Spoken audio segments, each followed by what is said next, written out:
যখন চারদিকে সংবাদ গেছে, অনেক অনেক ভাস্কর এসছে, কিন্তু সবাই আসে দারু ব্রহ্মের গায়ে যখনই ছেনি হাতুড়ি ঠেকায় সব চুরচুর হয়ে যায়। কে বানাবে বিগ্রহ?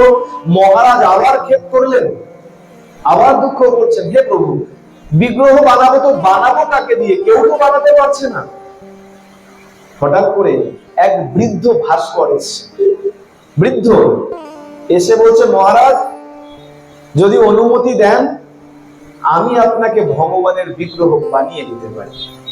মহারাজ কিছুটা হেসে দিয়েছে, এত যুবক যুবক ভাস্কর আসলো, তারা কেউ বানাতে পারলো না, আর তুমি বৃদ্ধ, তুমি বিগ্রহ বানিয়ে দেবে?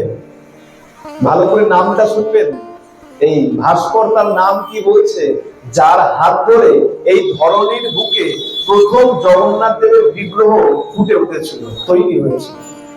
ওই বৃদ্ধ ভাস্কর বলছেন, মহারাজ আমার নাম অনন্ত মহারানা। কি নাম? অনন্ত মহারানা, যার হাত ধরে প্রথম জগন্নাথ দেবের বিগ্রহ তৈরি হয়েছিল। আমাকে বিগ্রহ মনে করছেন ঠিকই, কিন্তু চিন্তা করবেন না, আমাকে দারু ব্রহ্ম দিন, একটা প্রশস্ত কক্ষ দিন, একটা বড় ঘর দিন, আর 21 দিন সময় দিন, আমি আপনাকে বিগ্রহ বানিয়ে দেব।